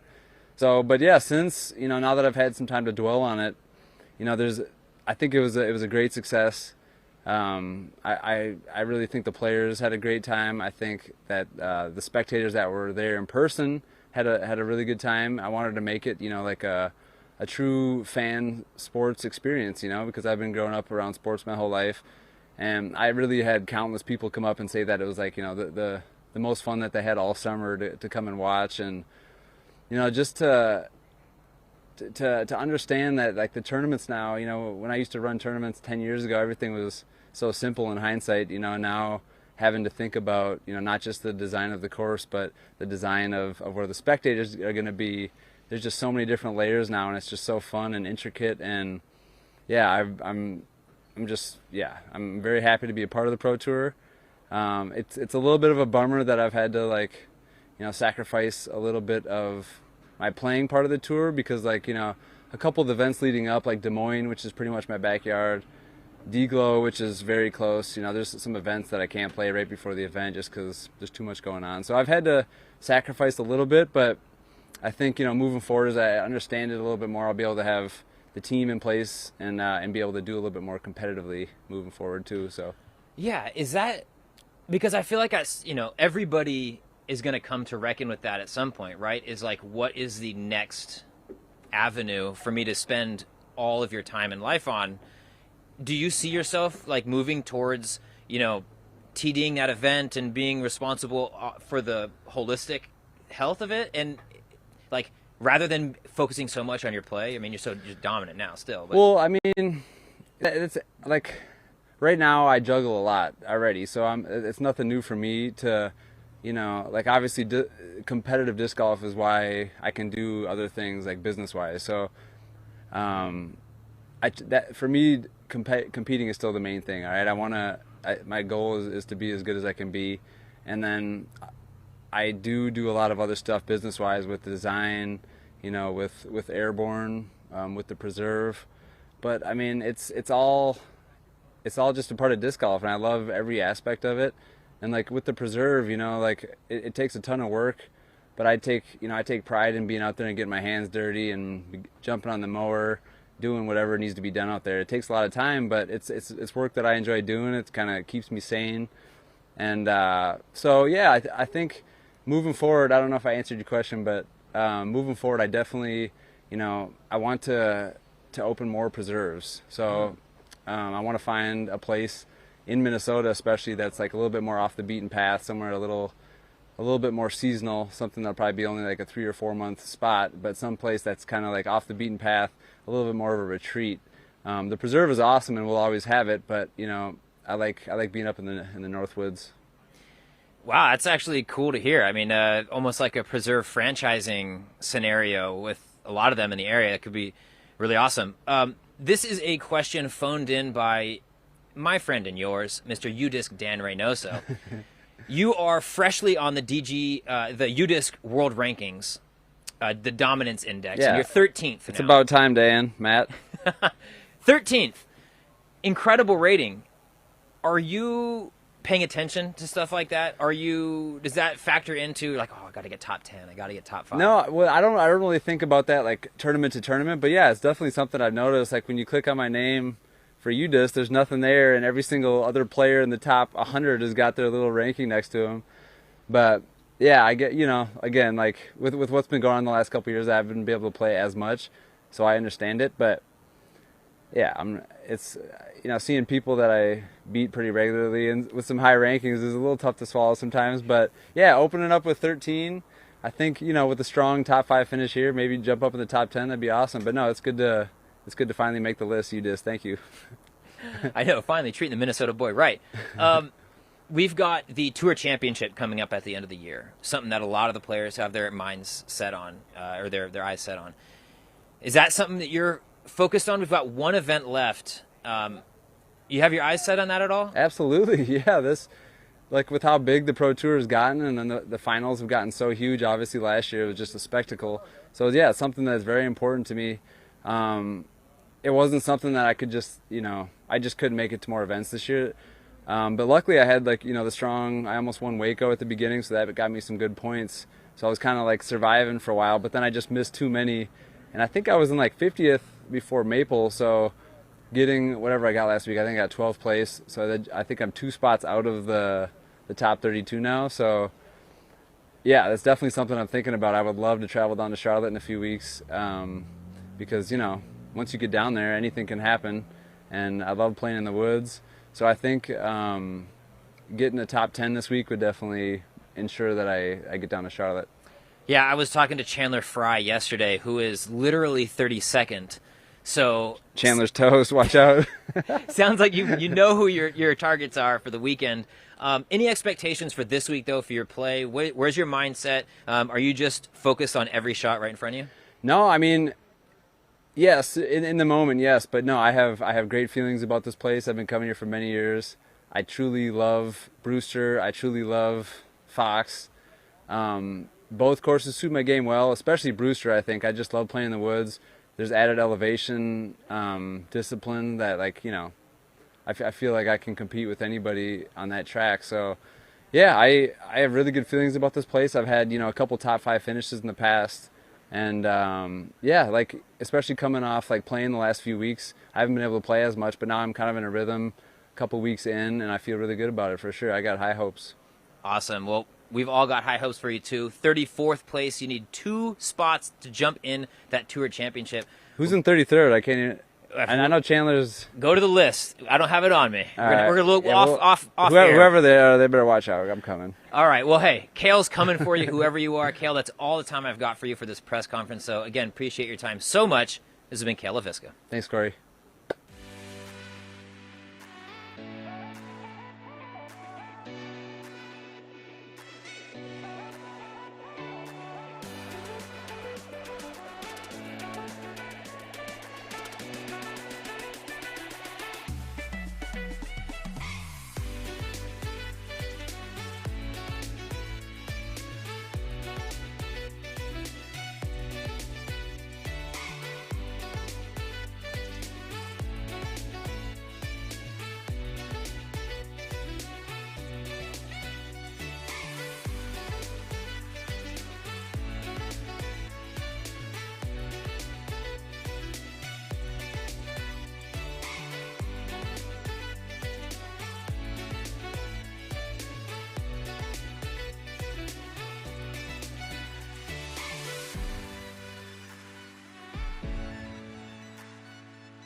Alrighty, now back live with a past champion here at the GMC, Miss Sarah Hokom. How are we doing? Doing great. Great to be in Vermont. Yep, it is probably the highlight of the tour for me. I love Vermont. I've got family in the area, so try to take advantage of it as much as I can. You do anything off the course, though, while you're here? Are you hitting Bingham Falls? Are you taking hikes? Yeah, I mean, all of the above. Yep, Bingham Falls, definitely. Looking for another short little hike to do after my rounds, and then I might go up the gondola this year. I haven't been up there yet. That sounds fun. Yeah. One thing that's different about this tournament, well, it's the same as in years past, but different compared to a lot of the tournaments we've played. FPO in the front, playing in the morning. How do you feel about that? It's different than what we've been doing. You know, I kind of miss playing in the morning now that we've played in the afternoons for so long. I found at Ledgestone we also played in the morning, and I found I had just had so much more time in my day, and I could really like interact with different people and do different things outside of playing, because you're kind of conserving energy in the morning if you're playing in the afternoon and don't want to do something that could kind of throw your day off. So yeah, so I'm excited to play in the morning, actually. Me too, honestly. I'm a morning person too, so like the idea of playing at like 3:30 is just brutal to me. But I want to go back in time a little bit. 2019, out here playing fantastic golf. You ended up taking it down. It's kind of a crazy weekend, though, all things considered. There was a lot of stuff going on off the course, on the course, but you were able to stay mentally tough and win this. Mm-hmm. Do you bring any of that year into this tournament, or that performance, I should say, into this tournament? Yeah, absolutely. I actually have my little notebook that I write in, not with me, but here at this moment. But yeah, I referred to my notes from both last year and the year before. And I, watched some video of some of my performances to make sure that I could figure out which of my game plan wasn't really working, and use that to kind of make my practice much more efficient while I'm here. Is that something that you do often, is kind of go back and watch footage of your past performances on tournaments? And I haven't really heard anybody put it like that, but it does make total sense. Yeah, I only do it occasionally, really just to check on some holes that I struggle with, and just to see what happened on that shot. Why didn't that work that time? Because I'm planning on throwing it this time, and I want to make sure that I got all the information I can to throw the shot properly. One thing that's different, I would say, specifically about your game this year, is a much larger focus on throwing the backhand shot when it is the shot. Do you feel like any of your game plan is going to change because of that?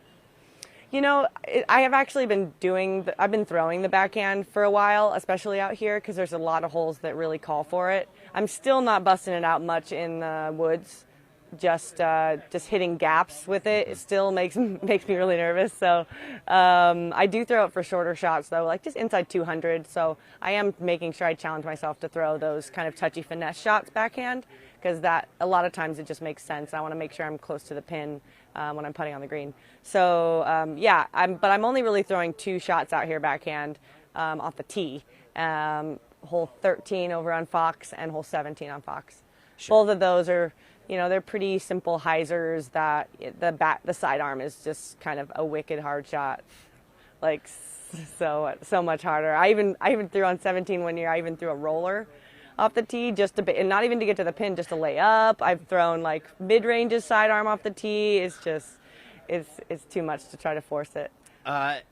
Like you mentioned, 2 very different courses, right? In the woods, relatively wide open with OB everywhere over here at Fox Run. Is there one course, I can probably guess where you're going with this, is there a course you prefer maybe over the other here? It just really depends on the day. I used to think that Fox Run was not my cup of tea, and that Brewster was so, it's woods, you gotta love it, which I do. But Brewster's really righty.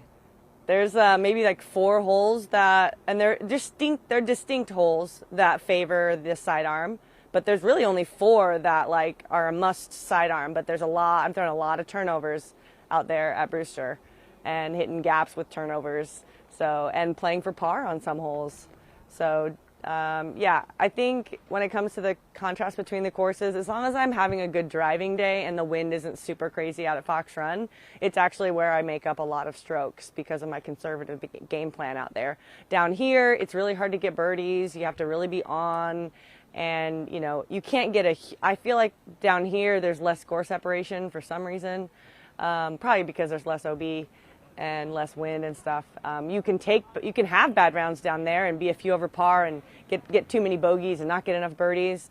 But I feel like you're not taking like 10s down there. You know, you're not taking really big numbers. And like if you have a bad day out on Fox, you know, you can walk away with a big numbers. And down here, if you have a bad day, it's a little more muted. Sure.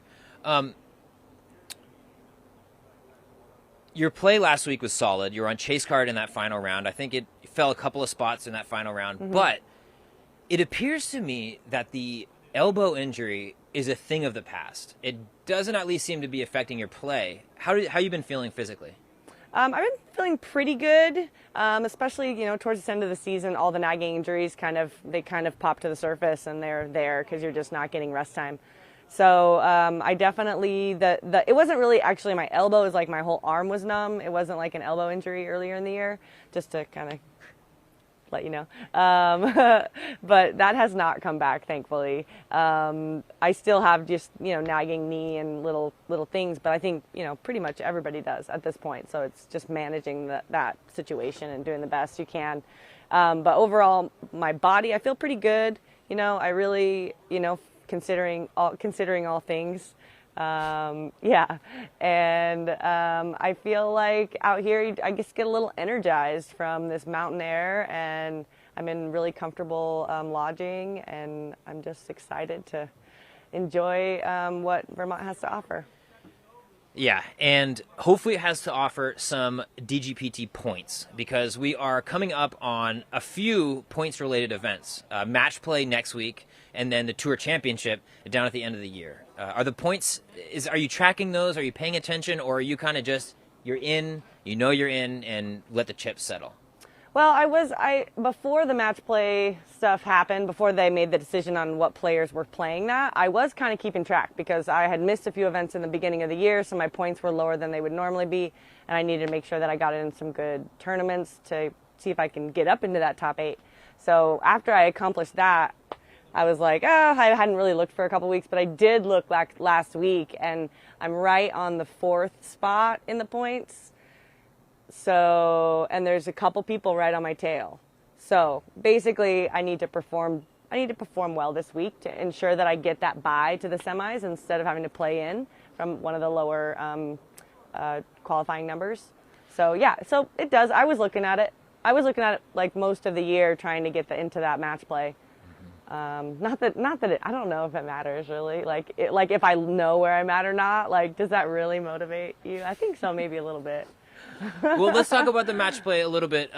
You know, a different format than we're used to playing. How do you feel about it? Because it's like a winner-loser scenario. Usually in golf, it's like, you know, you're playing against a course. You're literally playing against someone. Yeah. How do you feel about that? I think it's a fun idea. And I think it's a fun concept that's so different than what we've seen already. And I like that about it. How it applies to my game personally, I don't know. I try not to play against my competitors, so it's going to be hard for me to really find a good space mentally where I can play my game, but then also take the appropriate risks if necessary, or play safe if that's the right play for me, you know. So I'm excited for it. I'm just excited to be a part of it, to be a part of the inaugural, the first one, and I think it's a cool addition to the tour. I think it's going to bring us some really great highlights. Totally agree. Everybody starts tied on the first hole, so it's exciting. But I think this weekend's going to be exciting too. And that's about all we have for this press conference. We can't wait to watch you this weekend, Sarah. Again, this has been Sarah Hokom. Thanks for having me.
And we're back this time with Paul Ulibarri.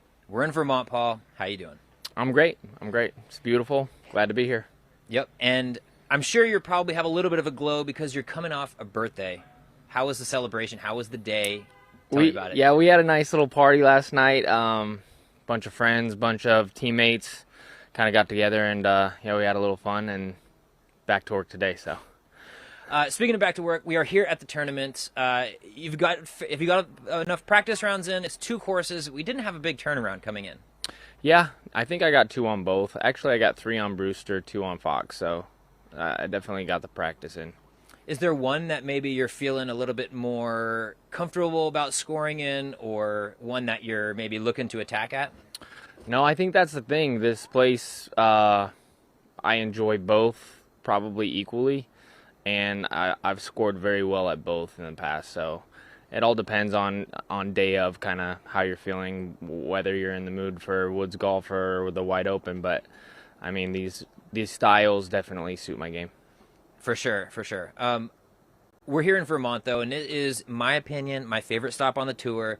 Not only because of the golf, the courses are beautiful, but there's so many things to do and so much to experience off the course. Could you talk a little bit about maybe what you are going to be doing off the course, taking advantage of any of the things Vermont has to offer? Oh, absolutely. I mean, we're staying at the resort, so right there at Smugs, and there's all kinds of things you can do, from the fun zone, playing miniature golf, basketball, spike ball, like just being outdoors, I think, is the main point of coming to Vermont and seeing the beautiful, mountains and trees. And luckily, we get to do it the same time of year every year, and so the trees are changing colors, and it's just absolutely beautiful. So, I mean, you said it's your favorite stop. It's definitely, I believe, my favorite place to play disc golf in the world. So, wow, high regard, as I'm sure you've played a lot of beautiful places. Last week, MVP Open, played at Maple Hill. Big, epic, long course. These courses don't quite have that same amount of length to them. Right. The far throwers, the long throwers aren't quite as rewarded at these courses. Is that something you like about the courses, or do you think that they're maybe like a few years behind on what the tour, not behind, but like a few years ago? I got what you're saying. You know what I'm saying? Yeah, for sure.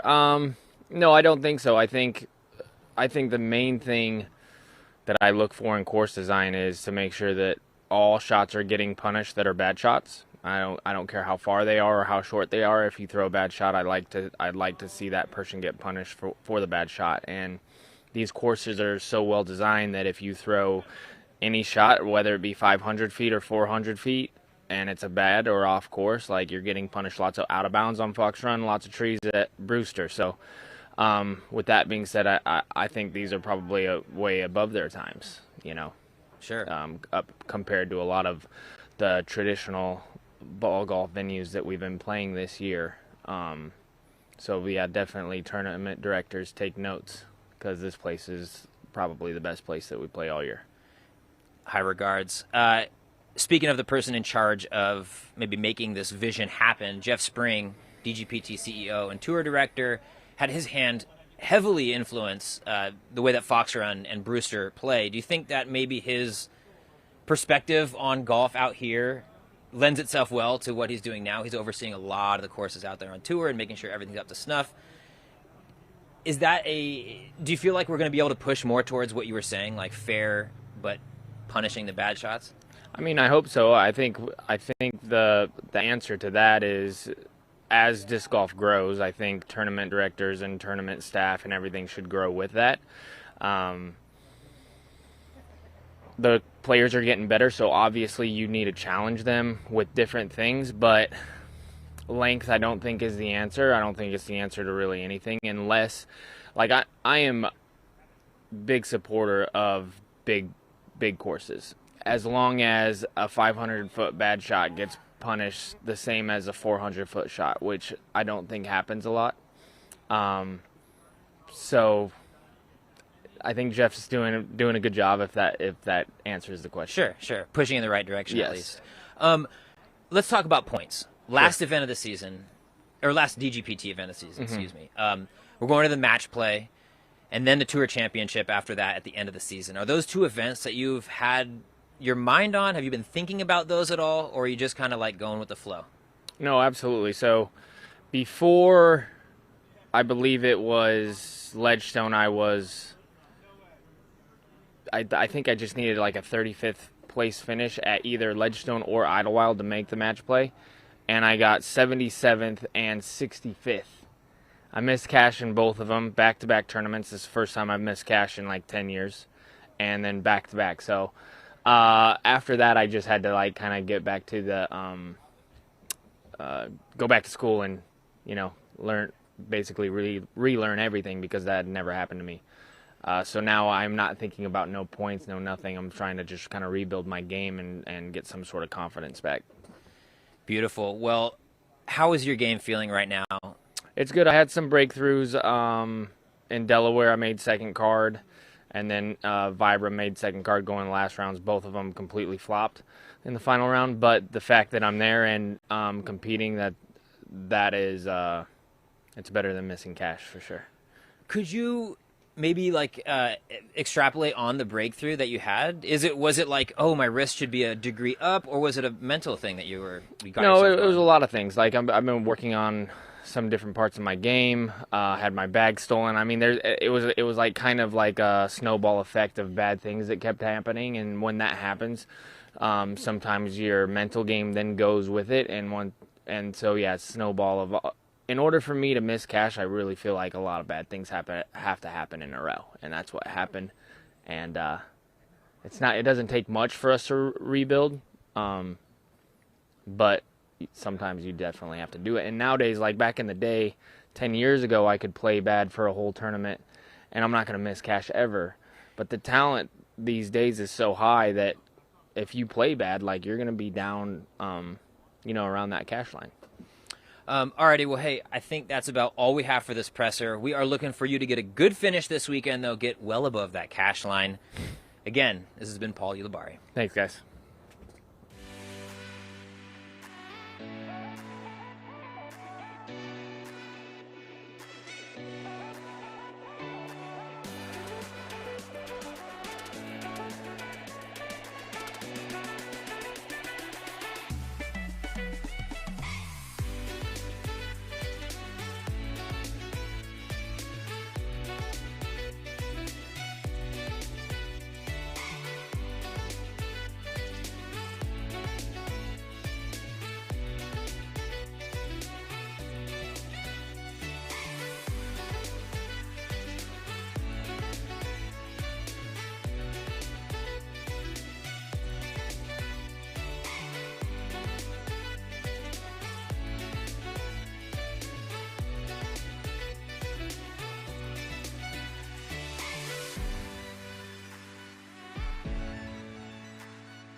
Alrighty, back with the big cheese. Jeff Spring, the DGPT CEO and Tour Director. How you feeling? We're back at your old digs. I'm feeling great to be in Vermont. Obviously, running an event and the tour. You know, we got a great team here, but adds a little bit of stress. Yeah. So we're busy. We're feeling good. Can't wait for the tournament to start, though, tomorrow. And this location and Smugs as a whole, you know, is a special place in your heart. You had your hands all over the building of these two courses, and since you've moved on, you're still running the tournament. What's it like being back here? Are you running into all your old, you know, friends, coworkers, all that? Well, I'm super proud because the courses look great. Greg Fatigate, the superintendent of the courses, Nick, the director of the program, the disc golf program here and the disc golf center, have done a fantastic job keeping them in tip-top shape. You know, I confer with them throughout the year. We talk about, you know, new upgrades. We are planning this to be the last year in, like, basically the world's configuration. We've made little tweaks here and there, but we're trying to make some bigger upgrades, lengthen the course on both sides, I think, for next year. But, you know, that's a little bit about the process and in the time between last year's event and this year's event. Got great leadership here, really proud, and yeah, it feels great. I think I'm going to be feeling fantastic once the tournament gets going. Right now, it's like, you know, finishing touches. Yeah, I can imagine. I mean, you're a lot of moving parts in this whole thing, but we're here. One thing I want to touch on: 4 rounds, 2 at each course, perfect balance, 2 wooded, 2 open. But it is a little bit different than the events that we play on the tour that are 3 rounds, 1 course. This is your tournament. You run it. Is that something that you would like to see us push towards, or is this maybe a legacy situation because we have 2 courses? Well, this is normally the crowning event of the point series. So being at the end, I think that there is room for, you know, a little bit of a different format. That said, in general, like Ledgestone is 2 and 2 as well for men and women, different courses there. And then, you know, we kick off the season with the LVC, which is 3 different courses. And I think that we want to standardize and create a structure that we can really build upon and create expectations, but we don't want to, like, kind of put out the flame of creativity. You know, we don't know where the sport's going to evolve per se. And while, like, standardization is great for so many reasons, I think having some unique features at different tour stops is important too, if that makes sense. So, you know, while we're like, okay, hey, let's just do it the same. It works for our crew. We can do it the same. Everybody expects the same thing, same practice days for players and everything. Understand the positives. But, you know, I think in certain situations, like having the last event of the year, you know, Ledgestone's always been unique. First event of the year, there's maybe some room for some unique creativity from the tournament staff. And, you know, when you have 2 great courses right next to each other, it's great to show off both and really create a dichotomy. Yeah, and you know, another unique thing to this, well, I guess not a unique thing to this tournament, but not to 4-rounders and multi-courses, is that the FPO and MPO are going to have their own unique streams. How does the tour, how does the DGPT feel about that? Is that something that you like and would prefer to move towards, or is that maybe a reactionary because you can't physically do the one broadcast? Well, we could do one broadcast here. We decided that as the closing event of the point series, with the expanding media team, more camera ops, that we really wanted to feature each stream separately. As we move forward, we do take a lot of feedback. We hear a lot of voices on this. We know that the women's, you know, basically viewership has gone up quite a bit. Following the men, it's in a prime time slot. It's following, you know, a large audience. A lot of people stay on. We feel like there's a lot more fans of the FPO division this year after this format has kind of taken hold. However, like, we are trying to evolve our media team and our control room, so eventually we'll be able to have a separate stream and keep them in that same window, and play around, have more options. But, you know, for the closing event of the year, you know, the decision was made, you know, a couple months ago to try to, first of all, expand the women's division. So we opened up over 100 spots to this tournament. It whittled its way down to 50. Now it's in the 40s. You know, I think it was up at 60 at one point. But, you know, in the future, I'd like to have 2 courses like this. So either that or, you know, 1 FPO course, 1 MPO course, or 2 where they can switch. So we can have room for the expansion of the FPO field and not have the same course for both divisions. A lot of moving pieces here, a lot of considerations, but we've tried to do separate streams a number of times this year, and they've been successful, and we're excited to do it here. Yeah, let's talk a little bit about points. Okay. It is a topic that I think early on in the Disc Golf Pro Tour's history wasn't quite the forefront of a lot of players' thoughts. It kind of was operating in the background, kind of like National Tour points. It's like, oh, at the end of the season as a bonus, it's all great. Now it seems like the players are focusing on them a lot more. Mm-hmm. Could you talk a little bit about how maybe you've fostered that with the players? Absolutely. I think that Disc Golf Pro Tour points are the most important standings. The standings are the most important measurement of the year. It shows commitment. It shows durability. It shows, prowess throughout all the different types of courses. We heard early on in the year, hey, we're playing, open courses, or we're playing, on a lot of traditional golf courses. But as the tour evolves and moves through the year, we get on a lot tighter courses, especially in the Northeast, and it changes. I think that the tour does a good job of highlighting all these courses, and then the standings really reflect players' versatility. The Tour Championship has certainly been the catalyst, though. We wanted it to be the most exclusive, best field, and I think it's become that. We did that.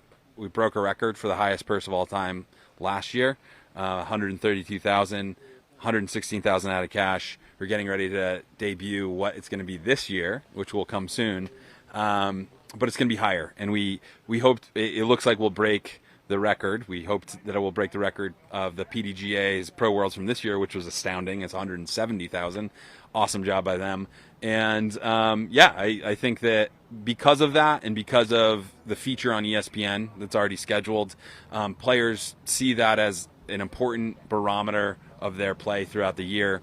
And becoming the Tour Champion is going to deliver the highest purse of all time. It was $20,000 last year. It's going to be more this year. I could go on, Corey. I'll leave it there. Well, what I would like you to go on a little bit about is the event next week, the Match Play Championship. First inaugural, annual, whatever the correct term would be. But could you talk a little bit about how that came together and maybe the effort in creating that first-year event? Yeah. Came together working with Discmania. Steve Bro has a fantastic venue at the Steel Club. Discmania has wanted to get involved with the tour, and they had this idea for Match Play. We've been looking, honestly, for 2 years for Match Play Championship. We wanted it to be like a mid-season championship, and hopefully we'll find the right date in the future. We're working on that right now, actually. But we want kind of, like in the Premier League, there's kind of mid-season championships that you can get to. There's the Point Series. There's the Champions League.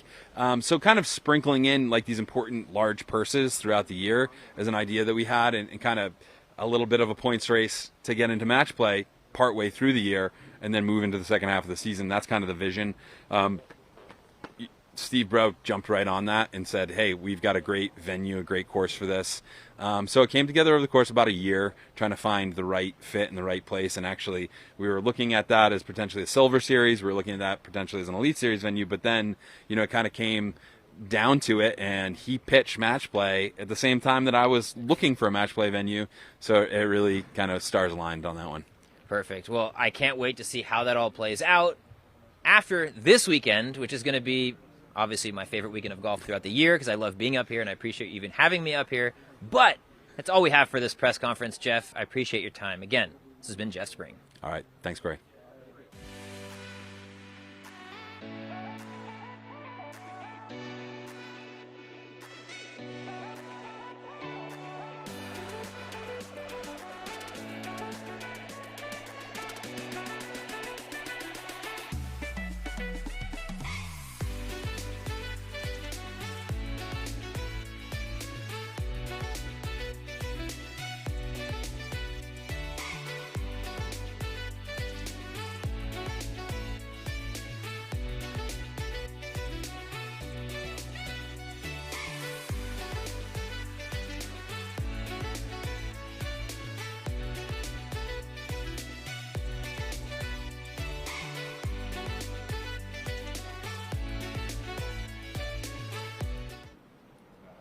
Alrighty, and we are live back at the press conference with Mr. Adam Hammes, champion of the MVP Open. I can see the smile on your face. How you doing?